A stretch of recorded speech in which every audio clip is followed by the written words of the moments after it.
Buying in New York City can be a steep learning curve. Even if you are comfortable with brokering deals in your day-to-day job, negotiating the purchase of an apartment or a house can be unfamiliar. Now that the city real estate market favors sellers, many buyers have to familiarize themselves with the best ways to negotiate and what to avoid. I'm Dana Sapir with Compass, and here are the 5 common negotiating mistakes that you will want to avoid as a buyer.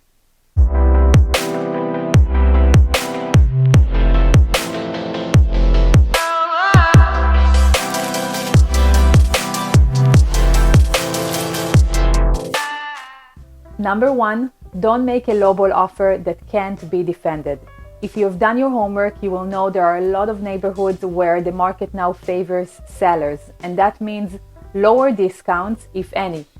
If you're coming in with a low bid, well below the asking, you need to have evidence that the apartment is overpriced. That means providing statistics, trends, and comparable sales to justify your lower bid. Without that, you're just giving the seller's broker the information that the property is desirable and it's better for them to just wait.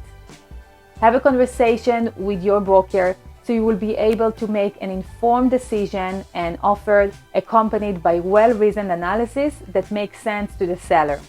Work with a broker who can help you understand the value. That brings me to the next mistake you should avoid. Don't go just for any broker. Pick a broker that you trust. Consider their training, education, and experience level, as well as attitude and reputation.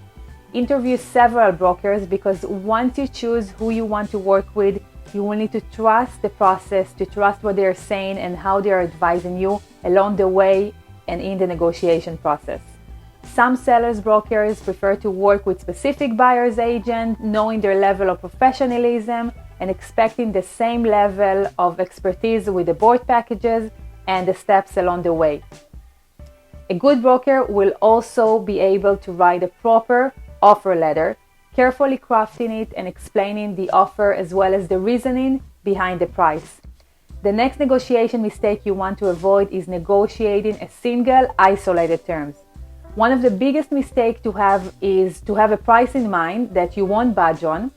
Instead of focusing on just the price, it is much more effective to negotiate a package that takes into consideration other aspects of the deal, like deposit, contingency, the closing date, and closing specifics, like who will pay taxes and fees.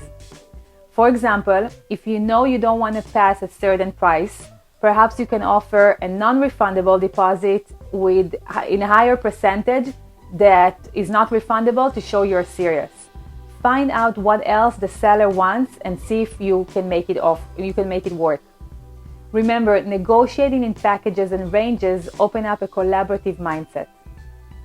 My 4th mistake to avoid is talking too much in front of the seller's agent. It is fine to ask questions, but don't show your cards. Saying how much you love the view and how pleased you are there's the washer and dryer is not likely to negatively affect your negotiation, but don't share too much of your motivation or specific leverage item until it's time to exchange those for something of value.